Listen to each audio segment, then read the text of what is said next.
Hello student, सभी को प्यार भरा नमस्कार। मैं सुनील कुमार होटला एक बार फिर से स्वागत करता हूं आपके अपने यूट्यूब के ई प्लेटफॉर्म पे। तो स्टूडेंट, आज का जो अपना चैप्टर रहने वाला है वो है पादपों के लिए आवश्यक पोषक तत्व। हाँ जी, पादपों के लिए आवश्यक पोषक तत्व जो चैप्टर है, इसमें से आपके एग्जामों में बहुत अच्छे अच्छे और कंसेप्ट बेस्ड क्वेश्चन पूछे जाते हैं। और कंसेप्ट सही नहीं होने की वजह से अपना जो क्वेश्चन है काफ़ी बार गलत होने के चांसेस बन जाते हैं। तो इस चैप्टर में जितने भी कंसेप्ट बनते हैं, उम्मीद करता हूं आपके सारे के सारे क्लियर करने की कोशिश करूंगा।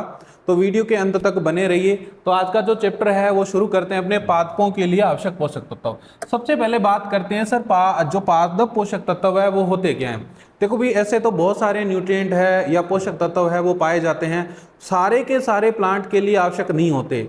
आवश्यक पोषक तत्व उसे ही माना जाएगा जो पादप के पोषण में भाग लेगा। तो डेफिनेशन अपने यही बनती है, आवश्यक पोषक तत्व किसे बोलेंगे? आवश्यक पोषक तत्व उसे बोलेंगे जो पादप के पोषण में भाग लेगा, जो पादप के पोषण में भाग लेगा, यानी कि प्लांट के न्यूट्रिशन में पार्टिसिपेट करेगा, पादप के पोषण में भाग लेगा, उसे ही अपने क्या बोलेंगे? प्लांट न्यूट्रिएंट बोलेंगे। ये तो होगी डेफिनेशन, सीधी सी बात है। सारे के सारों को अपने आवश्यक पोषक तत्व नहीं बोल सकते।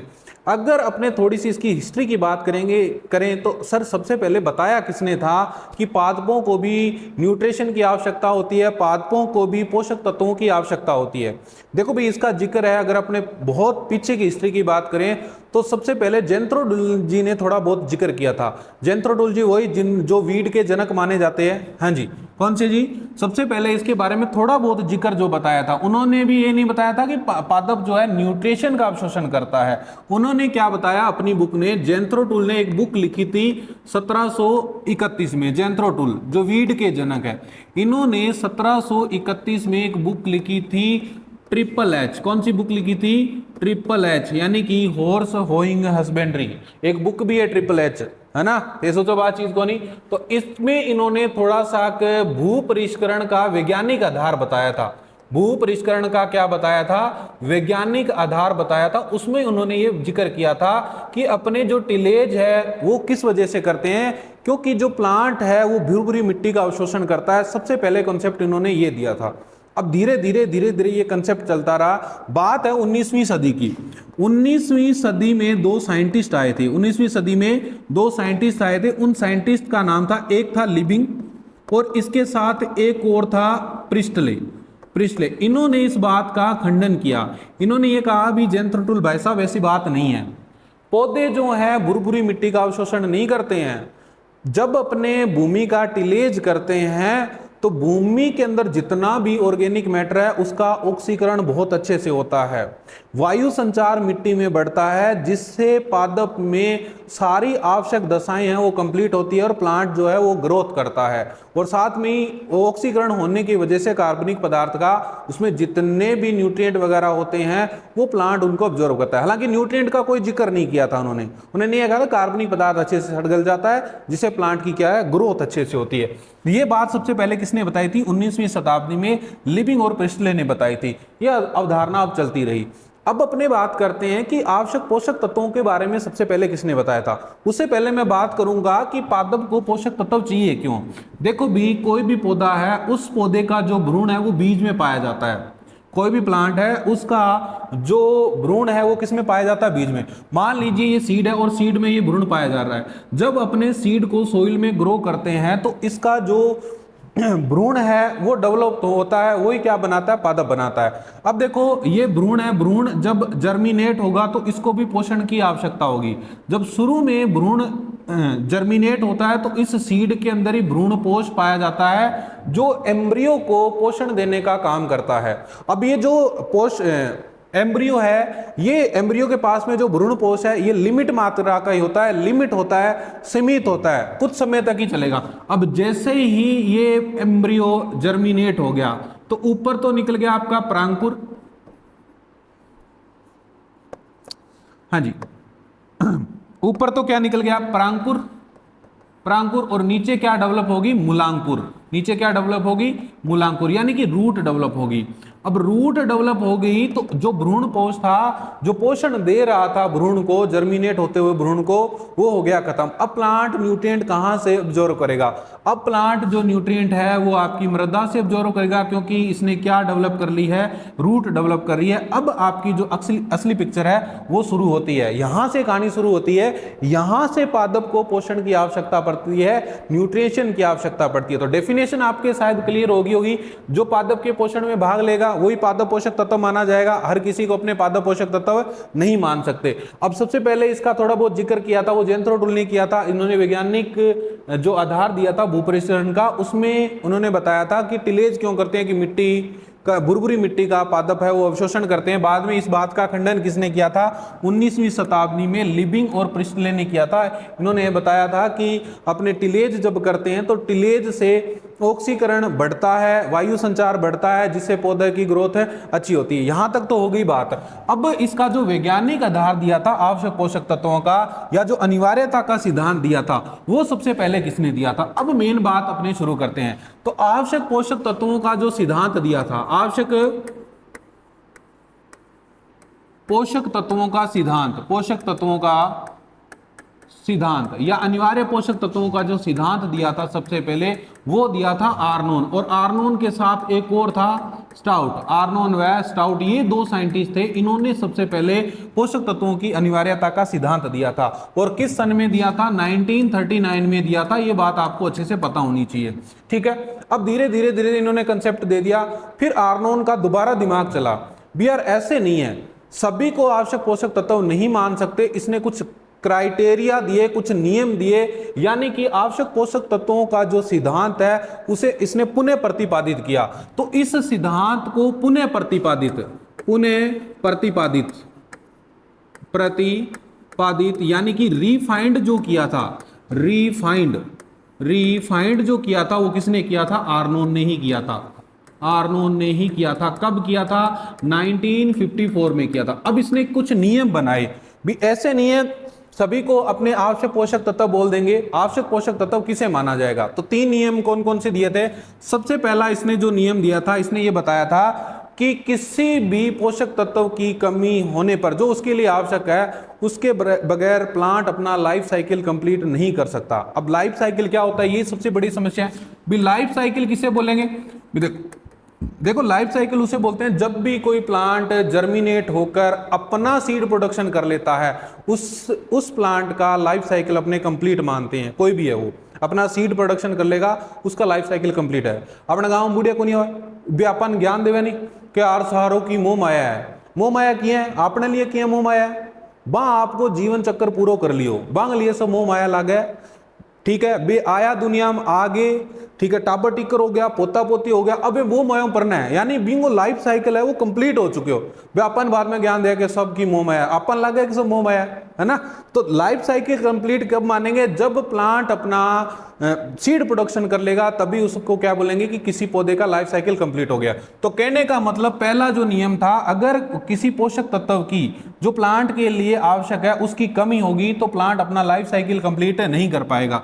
तो आप कह सकते हो पोषक तत्व की कमी होने पर, पोषक तत्व की कमी होने पर पौधा अपना लाइफ साइकिल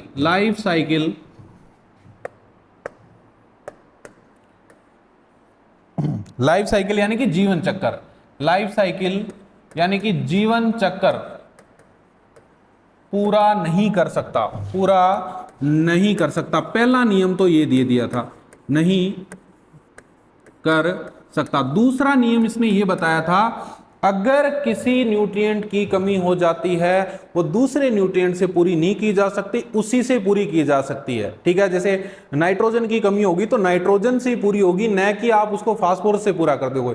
जिंक की कमी होगी तो आप जिंक से ही पूरा करोगी, न कि आप उसको आयरन से पूरा कर दोगे। तो दूसरा इन्होंने जो नियम दिया था वो इन्होंने नियम दिया था कि किसी पोषक तत्व की कमी होने पर, पोषक तत्व की कमी होने पर उसी पोषक तत्व से पूरी की जा सकती है, उसी पोषक तत्व से पूरी की जा सकती है। हालांकि आज के समय में ये अवधारणा थोड़ी सी गलत है, क्योंकि कुछ पोषक तत्वों के अल्टरनेट या कुछ न्यूट्रिएंट है उनके अल्टरनेट न्यूट्रिएंट भी आ गए हैं। जैसे आपका क्लोरीन है, क्लोरीन की जो पूर्ति है, क्लोरीन की जो पूर्ति है आप ब्रोमीन से और आयोडीन से कर सकते हो। बात समझ में आ गई? क्लोरीन की पूर्ति किससे करते हो?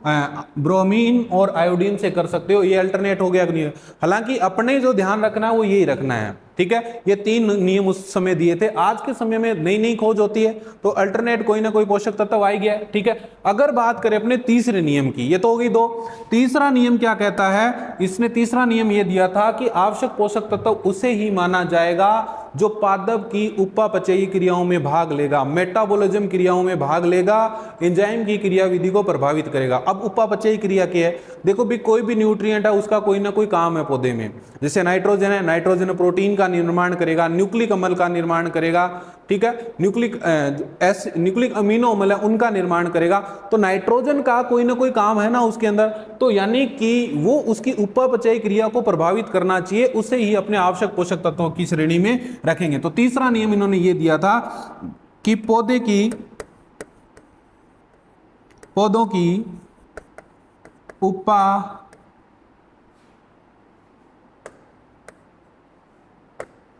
पौधों की मेटाबॉलिज्म कह सकते हो, मेटाबॉलिज्म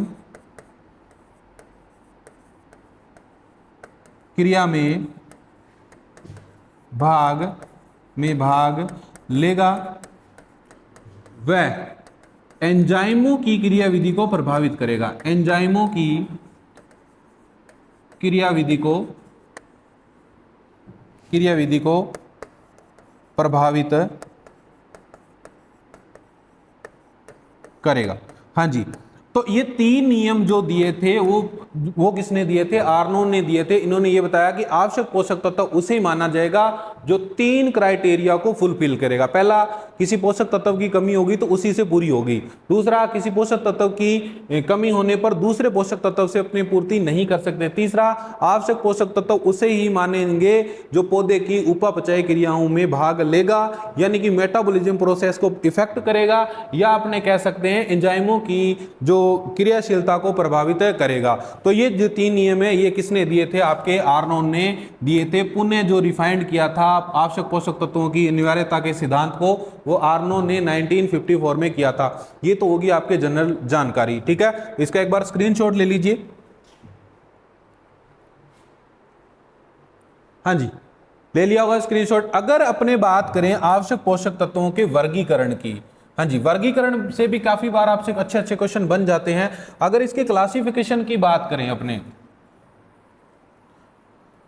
हाँ जी, अब बात करेंगे पोषक तत्वों के क्लासिफिकेशन की। हाँ जी, इसकी बात करेंगे क्लासिफिकेशन की। क्लासिफिकेशन, अब क्लासिफिकेशन जो सबसे पहले किया गया है वो किया गया है क्वांटिटी की बेस पर। किसके बेस पर किया गया है? मात्रा के आधार पर किया गया है, यानी कि पादप को कितनी कितनी मात्रा में पोषक तत्व चाहिए। सबसे पहले बात करते हैं अपने 2 प्रकार के पोषक तत्व हैं। कितने प्रकार के पोषक तत्व हैं मात्रा के आधार पर? एक तो वे पोषक तत्व जो प्लांट की बॉडी का निर्माण करते हैं, यानी आप कह सकते हो संरचनात्मक पोषक तत्व, संरचनात्मक पोषक तत्व, या इनको बोलते हैं अखनिज पोषक तत्व, अखनिज पोषक तत्व, या आप इनको बोल सकते हो वातावरणीय पोषक तत्व, वातावरणीय पोषक तत्व। अब ये वातावरणीय पोषक तत्व कौन कौन से होते हैं? देखो भी, या इनको अखनिज, यानी कि इनकी जो पूर्ति है प्लांट को मिनरल से नहीं होगी, ये वातावरण से ही प्लांट है ऑब्जर्व कर लेगा। तो इसमें 3 पोषक तत्व मुख्यतः आते हैं। कौन कौन से 3 आते हैं? एक तो कार्बन आता है, एक आपका हाइड्रोजन आता है, और एक आपका ऑक्सीजन आता है। ये जो तीनों है प्लांट की 96% बॉडी का निर्माण करते हैं। 96% जो बॉडी है प्लांट की वो इन्हीं 3 न्यूट्रिएंट से मिलकर बनी होती है।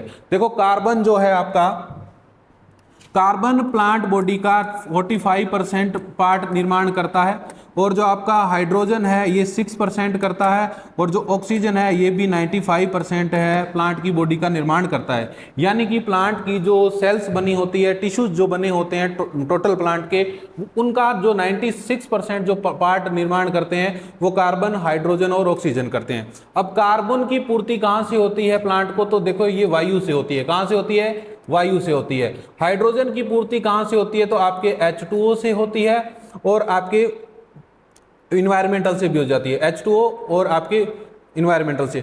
और जो आपका ऑक्सीजन है, ऑक्सीजन की पूर्ति भी आपकी है वो H2O प्लस वायु, H2O प्लस वायु से पूर्ति इनकी हो जाती है। तो इतनी बात आपकी क्लियर होगी। इसलिए इनको वातावरणीय पोषक तत्व कहते हैं, यानी कि संरचनात्मक पोषक तत्व क्यों बोलते हैं, क्योंकि ये लगभग 96% जो बॉडी है उसका निर्माण करते हैं। ये तो बात होगी एक पोषक तत्वों की। अगर अपने इस साइड देखें तो इधर जो पोषक तत्व आते हैं वो आते हैं अखनिज पोषक तत्व। कौन से? अखनिज।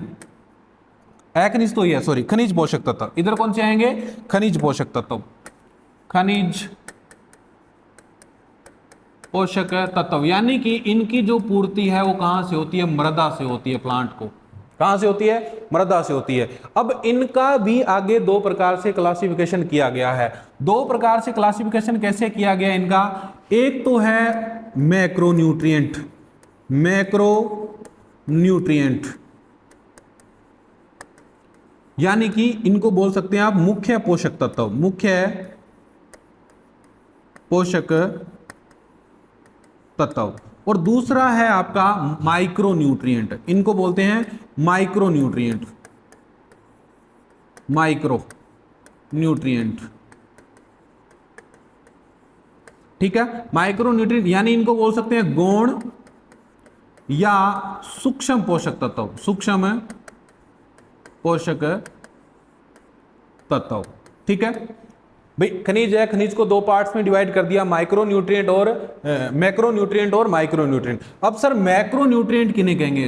प्लांट को अगर उन पोषक तत्वों की 1 ppm से अधिक आवश्यकता है वो किसकी श्रेणी में रखे जाएंगे? मैक्रोन्यूट्रिएंट की श्रेणी में रखे जाएंगे। इनकी संख्या टोटल प्लांट में 6 है। इनकी संख्या टोटल कितनी है? प्लांट में 6 है। और माइक्रोन्यूट्रिएंट किन्हें कहेंगे? जिसकी प्लांट को 1 ppm से कम आवश्यकता है उसे अपने क्या बोलेंगे? माइक्रोन्यूट्रिएंट बोलेंगे या गौण पोषक तत्व बोलेंगे। इनकी संख्या टोटल होती है जी 8 प्लांट में। कितनी होती है? 8। देखिए भी स्टूडेंट, सबसे पहले तो आवश्यक पोषक तत्वों का जो सिद्धांत दिया था वो आर्नोन ने दिया था। आर्नोन ने 16 पोषक तत्व बताए थे प्लांट के लिए। कितने पोषक तत्व बताए थे? 16। हालांकि आज के समय में प्लांट को 17 पोषक तत्वों की आवश्यकता होती है। 17वां पोषक तत्व जो खोजा गया था वो निकिल खोजा गया था। कौन सा खोजा गया था? निकिल खोजा गया था। इतनी बात आपके समझ में आ गई। तो प्लांट को 17 न्यूट्रिएंट की आवश्यकता होती है। 3 तो ये हो गए आपके, 6 ये हो गए, 9 और 8 कितने हो गए? 17 हो गए कि नहीं हो गए? तो 6 पोषक तत्व कौन से होते हैं? मैक्रो होते हैं। 8 पोषक तत्व कौन से होते हैं? माइक्रो होते हैं। क्वेश्चन यही बनता है जी, है ना। आपसे एग्जाम में पूछ लेता है पौधे में सूक्ष्म पोषक तत्वों की संख्या होती है तो कितनी होती है? 8 होती है। बताऊंगा कौन कौन से होते हैं। अगर अपने बात करें मैक्रोन्यूट्रिएंट की, तो मैक्रोन्यूट्रिएंट को भी आगे 2 पार्ट्स में डिवाइड कर दिया उन्होंने। एक तो होते हैं प्राइमरी न्यूट्रिएंट, प्राइमरी न्यूट्रिएंट, ये इंपॉर्टेंट है, यही आपके एग्जाम का क्वेश्चन है। तो सर प्राइमरी न्यूट्रिएंट कौन कौन से हैं प्लांट में? तो ध्यान रखना, प्राइमरी न्यूट्रिएंट एक आपका नाइट्रोजन है, एक आपका फास्फोरस है और एक आपका पोटास है। इन पोषक तत्वों को मुख्य पोषक तत्व कहा जाता है। किस श्रेणी के अंतर्गत? मैक्रोन्यूट्रिएंट के अंतर्गत। अगर अपने बात करें बी की, इसको 2 पार्ट में डिवाइड किया ना, बी, इसको बोलते हैं सेकेंडरी न्यूट्रिएंट, सेकेंडरी न्यूट्रिएंट, यानी कि इनसे थोड़ी सी कम आवश्यकता होती है। द्वितीय पोषक तत्व बोल सकते हो आप इनको, सेकेंडरी न्यूट्रिएंट। ये कौन कौन से हैं सर? तो ये है जी आपके कैल्शियम, मैग्नीशियम और आपका सल्फर। ये इंपॉर्टेंट है, एग्जाम का क्वेश्चन आपके यही है। वो आप वहां से आपसे पूछ सकता है कि प्राइमरी न्यूट्रिएंट कौन कौन से हैं और सेकेंडरी न्यूट्रिएंट कौन कौन से हैं। सेकेंडरी न्यूट्रिएंट यानी कि द्वितीय पोषक तत्व, प्राइमरी न्यूट्रिएंट यानी कि मुख्य पोषक तत्व। तो मुख्य पोषक तत्व है एनपीके और द्वितीय पोषक तत्व आपका कैल्शियम, मैग्नीशियम और सल्फर। प्लांट को सबसे ज्यादा जो आवश्यकता होती है न्यूट्रिएंट की आपके खनिज पोषक तत्वों में, वो सबसे ज्यादा एनपीके की होती है। और अपने घरों में भी देखते हैं यूरिया का बैग मिल जाएगा आपको, डीएपी का बैग मिल जाएगा, एमओपी का बैग मिल जाएगा। वो किसकी पूर्ति करते हैं? यूरिया नाइट्रोजन की, डीएपी फास्फोरस की, MOP muriate of potash, potash की पूर्ति करता है। तो मुख्य जो घरों में अपने बैग मिलते हैं उन्हीं के मिलते हैं। तो अपने कह सकते हैं कि प्लांट को सबसे ज्यादा किन पोषक तत्वों की आवश्यकता होती है? एनपीके की आवश्यकता होती है। ये किसके बेस पे हो गया? आपके ये मात्रा के आधार पे हो गया, क्वांटिटी के बेस पे हो गया। क्वांटिटी देख लीजिए, इधर 1 ppm है, 1 ppm से कम है। ये देखो प्लांट की 96% जो पार्ट है प्लांट का वो निर्माण कर रहा है। ठीक है, तो इसका एक बार स्क्रीनशॉट ले लीजिए, यहां से क्वेश्चन बहुत अच्छे से बनते हैं। ये चीज आपके बहुत अच्छे से क्लियर होनी चाहिए। एक बार स्क्रीनशॉट लीजिए इसका। चलिए, हाँ जी, नेक्स्ट अपने बढ़ते हैं नेक्स्ट क्लासिफिकेशन की ओर। देखो ये तो मैंने आपको बता दिया, आवश्यक पोषक तत्वों को इतने पोषक तत्वों की आवश्यकता होती है, 17 के 17 मैंने बता दिए। अब कुछ टर्मिनोलॉजी आती है जैसे बेनिफिशियल न्यूट्रिएंट। आवश्यक पोषक तत्वों के अलावा पौधे के अंदर कुछ बेनिफिशियल भी न्यूट्रिएंट होते हैं। सर बेनिफिशियल न्यूट्रिएंट किसे कहते हैं? देखो जी, आवश्यक पोषक तत्वों के बगैर तो पौधा अपना जीवन चक्र पूरा ही नहीं करेगा, मतलब वो हिलेगा ही नहीं, हिलेगा ही नहीं। अब बेनिफिशियल न्यूट्रिएंट कौन से हैं? तो बेनिफिशियल न्यूट्रिएंट उन्हें बोलेंगे जो प्लांट में देने पर कोई ना कोई लाभ करेंगे। नहीं देखो तो भी कोई इतना इफेक्ट नहीं पहुंचाएंगे, दोगे तो कोई ना कोई लाभ करेंगे। सीधी सी बात है, जो आवश्यक पोषक तत्व है ना, ये ब्याह वाला फूफा जी है, ब्याह में फूफा को नहीं होगा, रूस है ना, मन जुआरी कौन कराई, मन बीन वाले गाड़ी में कौन बिठाया, वो तो वो है, ये है भी 17 तो ये है। यानी कि आपने पोषक तत्व नहीं दिया तो प्लांट हिलेगा ही नहीं, यानी दूल्हा वाली गाड़ी हिलेगी को नहीं। और ये जो बेनिफिट है ये बेचारे अपनी तरह हैं, बोलेंगे, ये बोल रहे हैं कि देखो जी शादी में ले गए तो 4 चांद लगा देंगे, नागिन डांस करांगा, बढ़िया नाचांगा कूदांगा, नहीं मिलेगा तुम्हारे घर हमारा गुजारो कर लेंगा। फूफा जी की तरह कोनी कि रूस के बैठ जाएगा, माने गाड़ी में कौन ले गया, माने बट भी अगली सीट पर कौन बिठाया, यहाँ की कोई मतलब ये रिक्वायरमेंट कौन करा, ये घर ही आपको मतलब नाच कूद के टाइम पास कर लेगा। अगर ले गए तो 4 चांद लगा देंगे। कहने का मतलब ये है कि अगर अपने प्लांट को ये न्यूट्रिएंट देते हैं तो प्लांट में कोई ना कोई डेफिनेशन ही बेनिफिट ही पहुंचाएंगे। अब ये पोषक तत्व है कितने?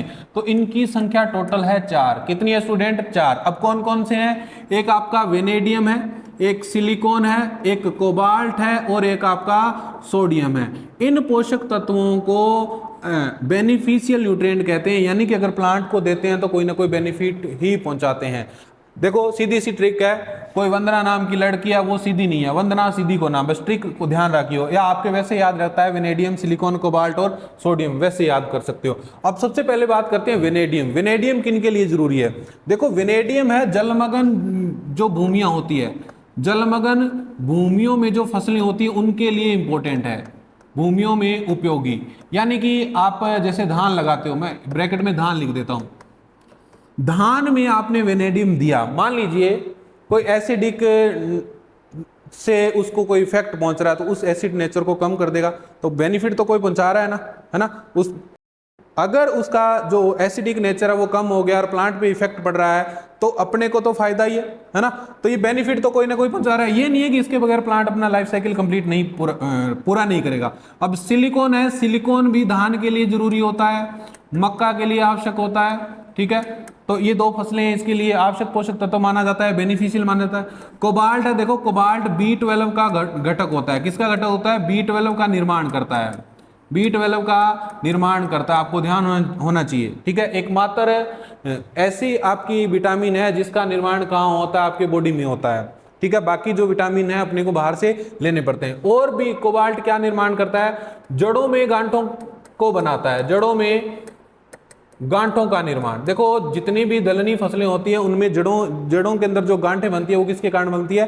कोबाल्ट के कारण बनती है, ठीक है। सोडियम है, सोडियम किन के लिए जरूरी? देखो सोडियम एक तो आपका चुकंदर के लिए जरूरी है, चुकंदर के लिए, जौ के लिए बेनिफिट करता है, और कैम पादपों हेतु, कैम पादपों हेतु क्या है? ये आवश्यक पोषक तत्व न होके बेनिफिशियल न्यूट्रिएंट की श्रेणी में आते हैं। तो अगर देखो ये जो चुकंदर है, चुकंदर इसका इंडिकेटर प्लांट भी है, और आपके एग्जाम में पूछा भी जाता है कि सोडियम का सूचक पौधा कौन सा है? तो सोडियम का सूचक पौधा आपका चुकंदर है। ये तो हो गया आपके बेनिफिशियल न्यूट्रिएंट 4। एक बार इनका स्क्रीनशॉट ले लीजिए आप।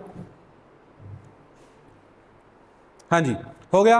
अब बात करते हैं फंक्शनल न्यूट्रिएंट। सर क्रियात्मक पोषक तत्व, इनको क्या बोलते हैं? क्रियात्मक पोषक तत्व कहते हैं, क्रियात्मक पोषक तत्व। क्रियात्मक पोषक तत्व किसे कहते हैं, यानी कि वे न्यूट्रिएंट जो प्लांट में कोई ना कोई क्रिया करेंगे, कोई ना कोई इफेक्ट डालेंगे। वो डायरेक्ट भी डाल सकते हैं, वो इनडायरेक्ट भी डाल सकते हैं, ठीक है। तो इनकी जो संख्या है वो टोटल होती है 21।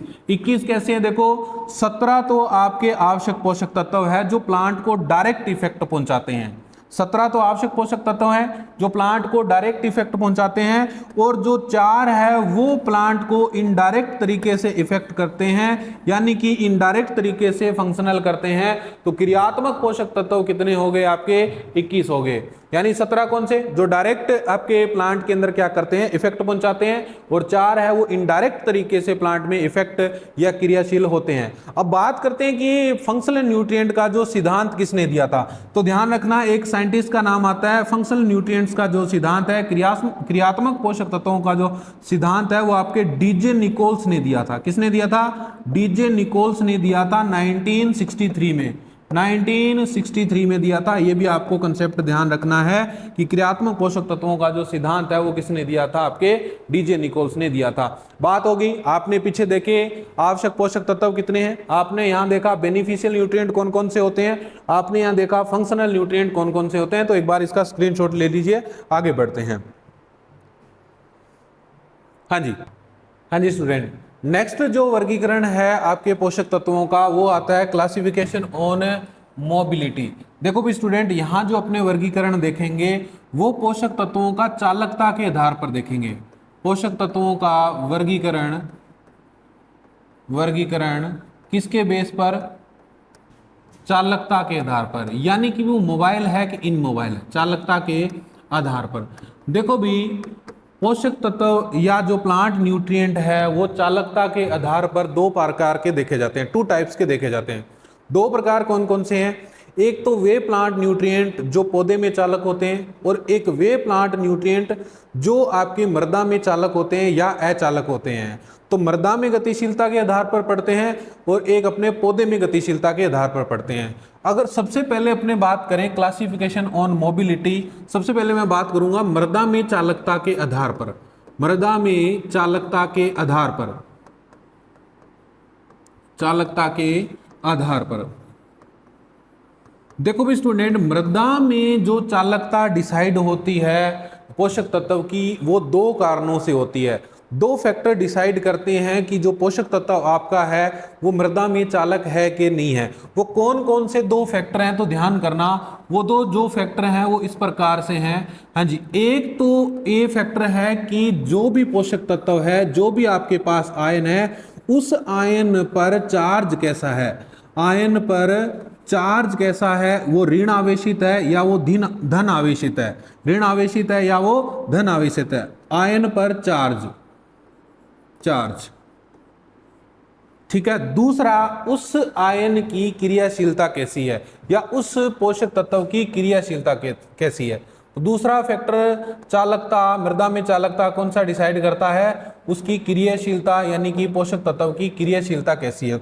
देखो भी पोषक तत्व है वो आयनिक रूप में पौधों को मिलते हैं, और इन आयनों के ऊपर कोई ना कोई चार्ज होता है, या तो प्लस होगा या आपका माइनस होगा। देखो जैसे कि मैं आपको बताऊं, आप नाइट्रोजन प्लांट को देते हो, फास्फोरस प्लांट को देते हो, पोटास देते हो, कैल्शियम देते हो, मैग्नीशियम देते हो, सल्फर देते हो, फेरस देते हो, ठीक है, आपका जो कॉपर है, जिंक है, इन सबको आप प्लांट को अवेलेबल करवाते हो। इतनी बात आपके शायद समझ में आ गई होगी। अब इनके ऊपर कोई ना कोई चार्ज है, जैसे नाइट्रोजन माइनस और प्लस दोनों ही फॉर्म में मिलता है, फास्फोरस माइनस फॉर्म में मिलता है, पोटास प्लस फॉर्म में मिलता है, कैल्शियम प्लस फॉर्म में मिलता है, मैग्नीशियम प्लस फॉर्म में मिलता है, सल्फर माइनस में मिलता है, और फेरस भी प्लस के रूप में मिलता है, कॉपर प्लस के रूप में मिलता है, जिंक प्लस के रूप में मिलता है। तो यानी कि जो भी पोषक तत्व अपने सोइल में अप्लाई कर रहे हैं, सोइल में दे रहे हैं, या सोइल में वो उपस्थित है, तो उसके ऊपर कोई ना कोई चार्ज है। ये चार्ज ही डिसाइड करेगा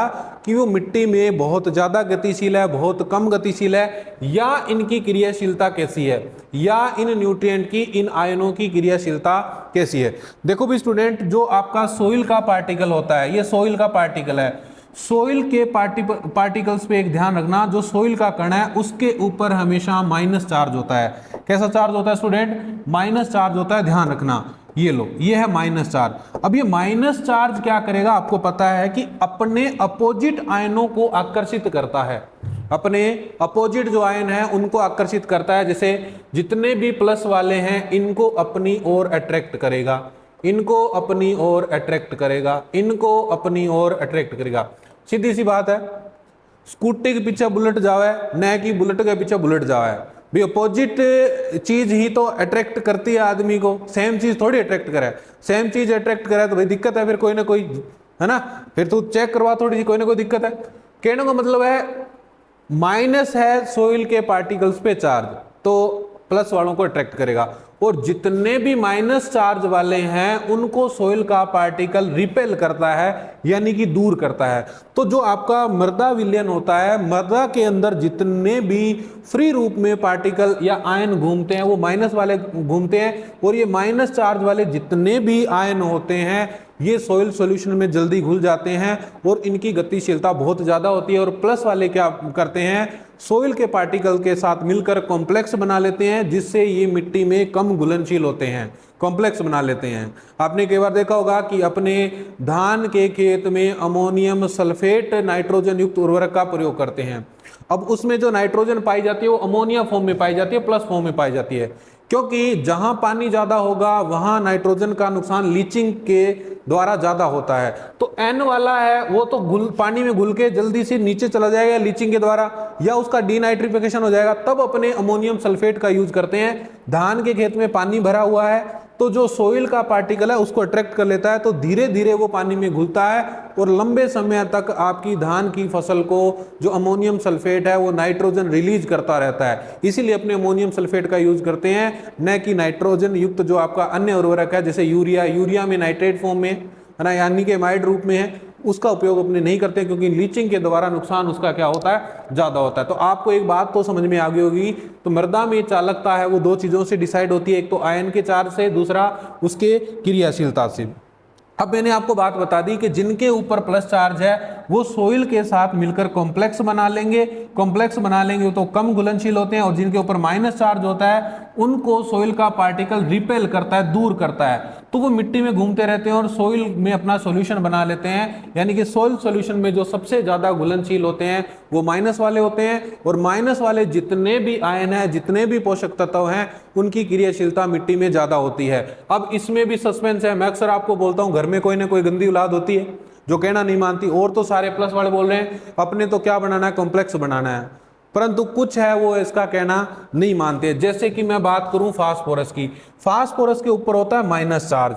जैसे मैं बात करूं जिंक की, जिंक के ऊपर होता है प्लस चार्ज, और जैसे मैं बात करूं कॉपर की, कॉपर के ऊपर होता है प्लस चार्ज। हालांकि इनको इनके साथ कॉम्प्लेक्स बनाना चाहिए, माइनस और प्लस को कॉम्प्लेक्स बनाना चाहिए, है ना, परंतु ये भी बहुत कम अगतिशील होते हैं। आप इसको छोड़िए, इन दोनों को, इसकी बात करते हैं। आप इस चैप्टर में देखते हो कि एकमात्र ऐसा न्यूट्रिएंट है जो मृदा में अगतिशील है और प्लांट में गतिशील है। क्यों?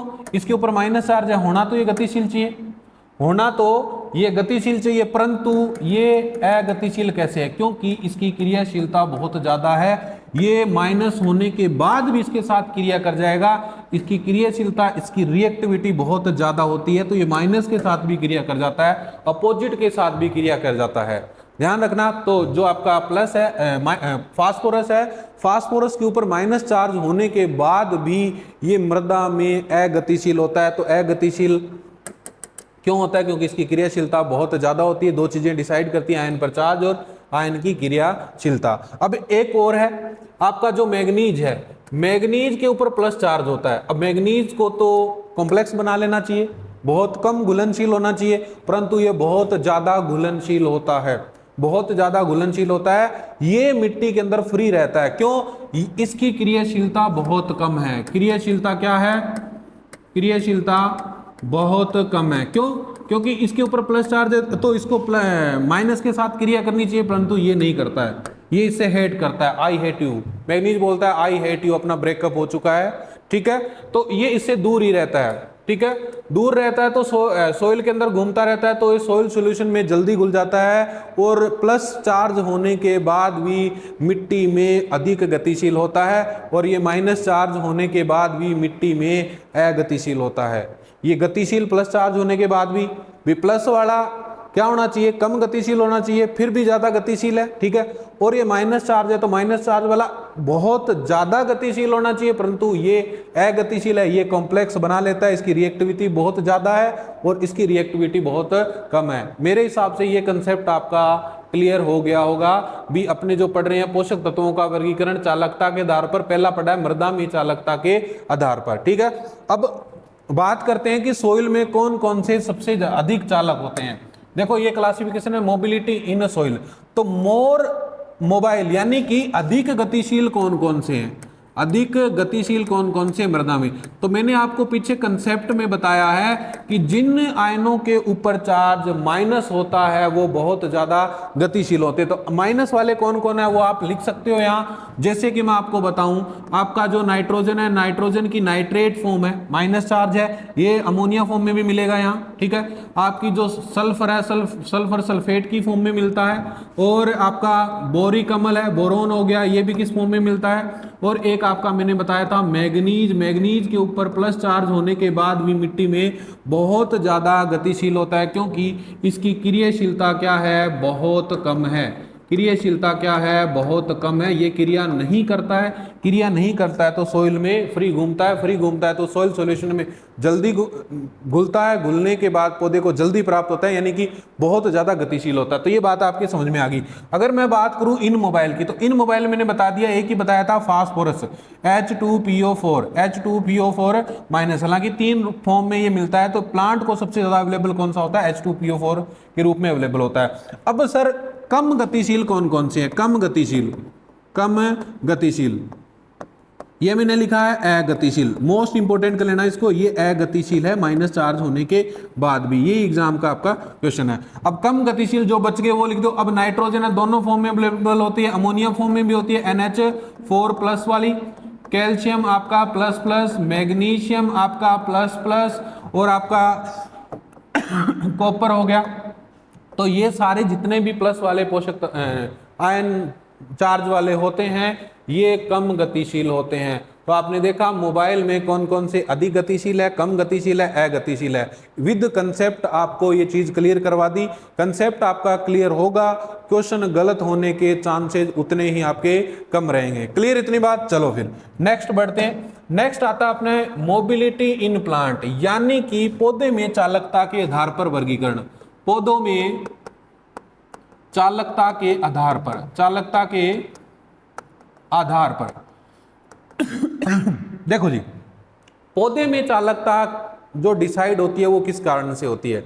देखो भी, प्लांट के अंदर पोषक तत्व की कमी होगी, पोषक तत्व की कमी होगी तभी कैसे सिम्टम शो हुए, पहले क्यों नहीं हुए। कहने का मतलब प्लांट में वो चालक तो है। यानी देखो जैसे अपने बोरोन की कमी देखते हैं, तो बोरोन की कमी प्लांट के जो एपिकल बड होती है, एपिकल जो बड होती है, शीर्ष कलिका होती है, उसी पर दिखाई देती है। भाई यहां बोरोन पहुंच रहा है, कमी कब शो होगी, जब मिट्टी में नहीं होगा। मिट्टी में नहीं होगा तो प्लांट लेगा कहां, तो कमी तभी शो करेगा। तो यहां से यहां बोरोन पहुंच रहा है तो प्लांट में गतिशील तो है, प्लांट में गतिशील तो है। तो सर गतिशीलता किसे बोलेंगे, गतिशील पोषक तत्व को, पोषक तत्व उसे बोलेंगे जिसका प्लांट में रीट्रांसलोकेशन होगा, यानी कि पुनः स्थानांतरण होगा। मान लीजिए इस पत्ती में कोई पोषक तत्व है, इस पत्ती से निकल कर वो दूसरी पत्ती में चले जाए, उसको बोलेंगे रीट्रांसलोकेशन। अगर इस पत्ती में कोई न्यूट्रिएंट आकर फंस गया और वो नहीं निकल पा रहा है, वो अचालक की श्रेणी में गिने जाएगा। फिर मैं रिपीट कर देता हूं, पोषक तत्वों का अपने वर्गीकरण पढ़ रहे हैं किस बेस पर, चालकता के बेस पर। चालकता किसमें, पौधे में चालकता के बेस पर। पौधे में चालक उसे ही माना जाएगा जिसका रीट्रांसलोकेशन होगा। चालक तो सारे होते हैं, ठीक है, परंतु चालक किसको माना जाएगा, जिसका रीट्रांसलोकेशन होगा। री मतलब या पुनः स्थानांतरण होगा। भी इसमें कोई पोषक तत्व आके फंस गया, इस पत्ती से निकल नहीं रहा है, तो वो अचालक है। अगर निकल के दूसरी पत्ती में जा रहा है, वो आपका चालक गिना जाएगा। क्लियर इतनी बात। अब अपने बात करते हैं इसके कौन कौन से चालक है, कौन कौन से नहीं चालक है। सबसे पहले बात करते हैं हाई मोबाइल की। हाई मोबाइल प्लांट में कौन कौन से होते हैं, या आपने कह सकते हैं अधिक गतिशील। अधिक गतिशील। प्लांट में अधिक गतिशील कौन कौन से होते हैं? देखो भी, प्लांट में अधिक गतिशील पोषक तत्व होते हैं नाइट्रोजन, फास्फोरस, आपका पोटास, और एक आपका मैग्नीशियम, और एक आपका मोलिब्डेनम। ये प्लांट में बहुत ज़्यादा गतिशील होते हैं और इन पोषक तत्वों की कमी के लक्षण है वो निचली पत्तियों पर, पुरानी पत्तियों पर दिखाई देते हैं। तो कमी के लक्षण और लिख देता हूं मैं, कमी के लक्षण, सिम्टम्स, डिफिशियंसी सिम्टम्स, पुरानी व निचली पत्तियों पर, पुरानी व निचली पत्तियों पर ही इनकी कमी के लक्षण शो होंगे, पुरानी व निचली पत्तियों पर। अब देखो कैसे शो होंगे। देखो आप देख रहे हो नाइट्रोजन, फास्फोरस, पोटास, मैग्नीशियम और मोलिब्डेनम, ये इतने वाला पार्ट, ये प्लांट में बहुत ज्यादा गतिशील है और इनके जो कमी के लक्षण है वो निचली पत्तियों में दिखाई दे रहे हैं। सर निचली पत्तियों में कैसे दिखाई? देखो मान लीजिए ऊपर नाइट्रोजन की कमी हो गई, यहां नाइट्रोजन की डिफिशियंसी है, इस पत्ती को नाइट्रोजन की जरूरत है या इन पत्तियों की नाइट्रोजन की जरूरत है। अब मिट्टी में नाइट्रोजन की होगी कमी, अब इस पत्ती में है नाइट्रोजन, इस लीफ में नाइट्रोजन है, ठीक है, इस लीफ से नाइट्रोजन निकल कर इस लीफ में चली जाएगी और इस लीफ में, ऊपर वाली लीफ में नाइट्रोजन का एक्यूमुलेशन हो जाएगा, यानी कि उसका उपयोग हो जाएगा। अब नीचे मिट्टी में नाइट्रोजन है नहीं, मिट्टी में नाइट्रोजन है, सोइल में नाइट्रोजन है नहीं, तो प्लांट लेगा कहां? तो डिफिशियंसी का सिम्टम्स कहां शो हुआ? निचली पत्तियों पे हुआ कि नहीं हुआ? और निचली पत्तियों को, निचली जो पत्तियां होती है वो पुरानी पत्तियां होती है, तो कहने का मतलब इस पोषक तत्व का रीट्रांसलोकेशन हो रहा है, यहां से निकलकर इस पत्ती में चला गया जहां इसकी जरूरत थी। अब इसके जरूरत पड़ी तो ये कहां से लेगा? सोइल से लेगा, सोइल में न्यूट्रिएंट है नहीं, तो कमी का लक्षण कहां दिखेगा? वो आपकी निचली पत्ती और पुरानी पत्ती पर दिखेगा। वो ही सेम केस लागू होता है आपके फास्फोरस पर, ये भी गतिशील होता है प्लांट में, ऊपर जरूरत पड़ गई ऊपर चला गया, नीचे कमी होगी सोइल में, तो कमी के लक्षण नीचे। वही पोटास के केस में, वही मैग्नीशियम के केस में, वही मोलिब्डेनम के केस में। ये चीज आपके शायद क्लियर होगी, ठीक है। अब अगर बात करें अपने इन मोबाइल की, सॉरी मॉडरेट मोबाइल की, लेस मोबाइल की बात करें, सबसे पहले करते हैं मॉडरेट की, यानी कि मध्यम गतिशील, मध्यम गतिशील की, मध्यम गतिशील। अब मध्यम गतिशील में कौन सा आता है? तो एक ही आता है, ध्यान रखना, जिंक। जिंक के जो कमी के लक्षण है वो दोनों पत्तियों पर दिखाई देते हैं, पुरानी पत्तियों पर भी दिखाई देते हैं और नई पत्तियों पर भी दिखाई देते हैं, पुरानी व नई, पुरानी व नई पत्तियों पर, नई पत्तियों पर दिखाई देते हैं, क्योंकि ये मध्यम गतिशील होता है, आधा ऊपर गया आधा नीचे रह गया, तो जो कमी के लक्षण है जो बीच की पत्तियां हैं उनमें दिखाई देंगे, कम गतिशील होता है। अगर अपने बात करें लेस मोबाइल की, लेस मोबाइल में यानी कि कम गतिशील, कम गतिशील, हाँ जी, कम गतिशील, लेस मोबाइल को क्या बोलते हैं? कम गतिशील। इसमें कौन कौन से न्यूट्रिएंट आते हैं? तो ध्यान रखना, इसमें न्यूट्रिएंट आते हैं आपका सल्फर आएगा, फेरस आएगा, मैग्नीज आएगा, कॉपर आएगा और आपका क्लोरीन आएगा। और इन पोषक तत्वों की कमी के लक्षण हमेशा नई व ऊपरी पत्तियों पर दिखाई देते हैं, नई व ऊपरी पत्तियों पर दिखाई देते हैं, नई व ऊपरी पत्तियों पर। अब इस कंसेप्ट को और समझ लीजिए, इनके कमी के लक्षण है वो ऊपरी पत्तियों पर ही क्यों दिखाई दिए? जैसे कि मैं देखूं, जैसे सल्फर है, सल्फर, मैग्नीज, फेरस, कॉपर, ये वाले पोषक तत्व हैं। इसको एक बार मैं थोड़ा मार्क कर देता हूं, ये देखो, ये वाले जो पोषक तत्व हैं आपके, इनके कमी के लक्षण ऊपरी और नई पत्तियों पर दिखाई दे रहे हैं, ऊपरी और आपकी नई पत्तियों पर दिखाई दे रहे हैं। तो ऊपरी और नई पत्तियों पर दिखाई देने का रीजन क्या है? सपोज दैट जैसे यहां आपके सल्फर की कमी हो रही है, यहां आपके सल्फर की कमी हो रही है, ठीक है, और इस पत्ती में सल्फर है और मिट्टी में सल्फर है नहीं, ठीक है। अब मिट्टी में सल्फर होगा तभी तो प्लांट एब्जॉर्ब कर पाएगा, प्लांट को पूर्ति हो पाएगी। अब यहां सल्फर है परंतु ये सल्फर यहां से निकल कर इस पत्ती में नहीं जा पा रहा है, इस पत्ती में नहीं जा पा रहा है, इसी पत्ती में फंसा हुआ है, नीचे वाली पत्ती में फंसा हुआ है, और नया जो इसके अलावा है वो सल्फर मिट्टी में है नहीं। सल्फर आएगा कहां से? तो कमी का लक्षण हमेशा कहां से होगा? फिर ऊपरी पत्ती भी तो होगा, भी कमी हो गई, ये इस पत्ती में है, यहां से निकल के वापस आ नहीं पा रहा है, नाइट्रोजन था वो निकल के गया, नीचे है नहीं, तो यहां कमी होगी कि नहीं होगी? अब ऊपरी पत्तियों पर क्यों शो होगी? क्योंकि सल्फर यहां है परंतु यहां से निकल नहीं पा रहा है, और दूसरा मिट्टी में है नहीं, यहां से निकलेगा नहीं, मिट्टी में है नहीं, तो लेगा कहां से? ऊपर सल्फर की जरूरत है, तो कमी का लक्षण हमेशा कहां शो होते हैं? जो आपके नई पत्तियों पर से होते हैं, कौन से, कम गतिशील वाले। तो 2-3 चीजें आपकी यहाँ क्लियर होगी। ये सेम फेरस के केस में होगा, यानी कि आपके लोहे के केस में, मैग्नीज के केस में, कॉपर के केस में, क्लोरीन के केस में। एक बार प्लांट के सेल में फंस गए ये जाके, प्लांट की पत्ती में फंस गए ये जाके, तो वहां से निकल नहीं पाएंगे। देखो भाई, प्लांट के अंदर जो पोषक तत्व होते हैं, अगर वो पोषक तत्व प्लांट के जाइलम में उपस्थित है, जाइलम आप जानते हो, प्लांट में 2 प्रकार की सेल्स मिलती है, जाइलम और फ्लोएम। जाइलम जल ले जाने का काम करती है और जल में घुलकर ही पोषक तत्व प्लांट के हर एक ब्रांच तक, हर एक सेल तक पहुंचता है।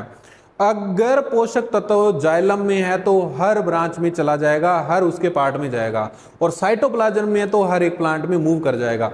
अगर पोषक तत्व पौधे की सेल वाल में या कोशिका भित्ति में है तो वहां या तो वो इनऑर्गेनिक कंपाउंड में बदल जाएगा या कॉम्प्लेक्स बना लेगा। तो उस फॉर्म में क्या होता है कि जो पोषक तत्व है आपके सेल वाल में वो अगतिशील होता है। अगर जाइलम में है और साइटोप्लाज्म में है तो वो आपका गतिशील माना जाएगा। ठीक है, ये कंसेप्ट आपका क्लियर हो गया। अगर अपने बात करें इन मोबाइल की, अगतिशील की, बिल्कुल अगतिशील कौन कौन से है? अगतिशील पोषक तत्व प्लांट में अगतिशील होते हैं, ध्यान रखना, कैल्शियम और एक आपका बोरोन, कैल्शियम और बोरोन। इसके जो कमी के लक्षण है हमेशा एपिकल बड पे दिखाई देते हैं। ये देखो, कैल्शियम और बोरोन, ये बिल्कुल अगतिशील होते हैं, गति बिल्कुल ही नहीं करते हैं। जहां फंस गया एक बार पोषक तत्व, वहां फंस गया।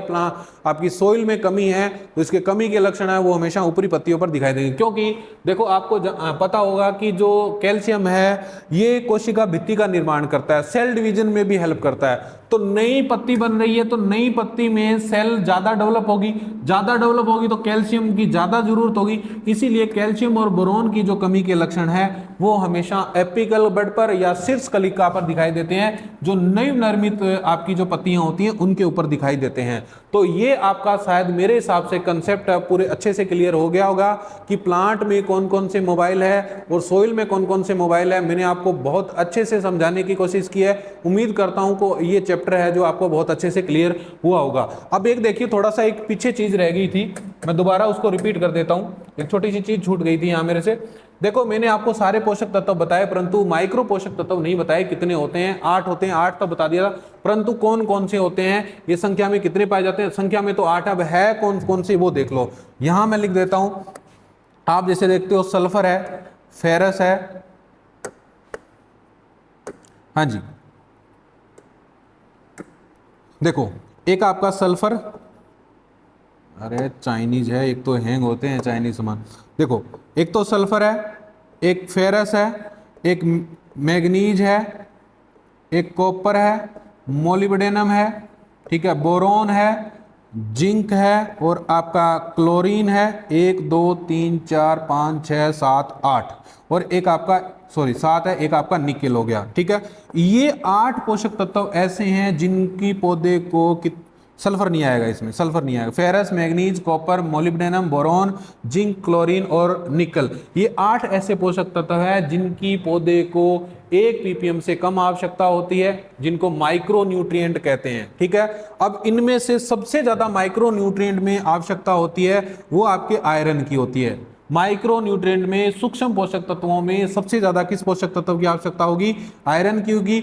और सबसे कम जो आवश्यकता होगी वो आपके मोलिब्डेनम की होगी, सूक्ष्म पोषक तत्वों में से। इसी कारण आपके मोलिब्डेनम को अल्ट्रा माइक्रो न्यूट्रिएंट के नाम से जाना जाता है, मेंशन कर लेना। मोलिब्डेनम की सूक्ष्म पोषक तत्वों में सबसे कम आवश्यकता, अल्ट्रा माइक्रो न्यूट्रिएंट इसी वजह से कहते हैं। और ये आयरन है, आयरन की सबसे ज्यादा आवश्यकता होती है सूक्ष्म पोषक। वैसे तो सबसे ज्यादा आवश्यकता एनपीके की होती है। अगर अपने गौण पोषक तत्वों की, सूक्ष्म पोषक तत्वों की बात करें, एक चीज और, आपकी जो निकेल है, निकेल की 17वें पोषक तत्व के रूप में खोज हुई थी। निकेल की 17वें पोषक तत्व के रूप में खोज हुई थी, है ना। 17वां पोषक तत्व जो खोजा गया था, 17वां पोषक तत्व जो खोजा गया था वो कब खोजा गया था? वो आपका 1987 में खोजा गया था। किसके द्वारा? साइंटिस्ट था एक ब्राउन व उसके सहयोगी, ब्राउन व उसके सहयोगियों द्वारा। अब आवश्यक पोषक तत्व 17वां है, वो 1987 में खोज कर लिया गया था, परंतु आवश्यक पोषक तत्वों की सूची में इसको 2009-10 में रखा गया था। आवश्यक पोषक तत्वों की सूची में कब रखा गया था इसको? 2009-10 में रखा गया था। तो ये भी आपका एक क्वेश्चन वेरी वेरी इंपॉर्टेंट बनता है। 17वां पोषक तत्व कौन सा था? निकिल 1987 में ब्राउन व उसके सहयोगियों द्वारा खोज हुई थी। हालांकि और इसको जो आवश्यक पोषक तत्वों की श्रेणी में कब रखा गया था? 2009-10 में रखा गया था। मेरे हिसाब से लगभग आपके सारे कंसेप्ट जो बनते हैं इसके वो क्लियर हो गए। ये क्लास आपके कंटिन्यू बनी रहेगी, एक चैप्टर में आपको बहुत अच्छे से कंप्लीट करवाऊंगा। आगे अपने देखेंगे कौन कौन सा जो न्यूट्रिएंट है वो किस प्रकार के डिफिशियंसी को शो करता है, क्लोरोसिस कौन सा शो करता है, नेक्रोसिस कौन सा शो करता है, आपके डिस्कलरेशन कौन सा शो करता है। ये सारी चीजें मैं आपको बताऊंगा, किस पोषक तत्व का क्या वर्क है। तो आपको वीडियो कैसी लगी कमेंट करके जरूर बताएं, ताकि हमारा भी उससे थोड़ा सा उत्साहवर्धन रहे और हम अच्छे से थोड़ा सा और आपके लिए अच्छे अच्छे जो कंसेप्ट है वो लेके आए हैं। थैंक यू, धन्यवाद।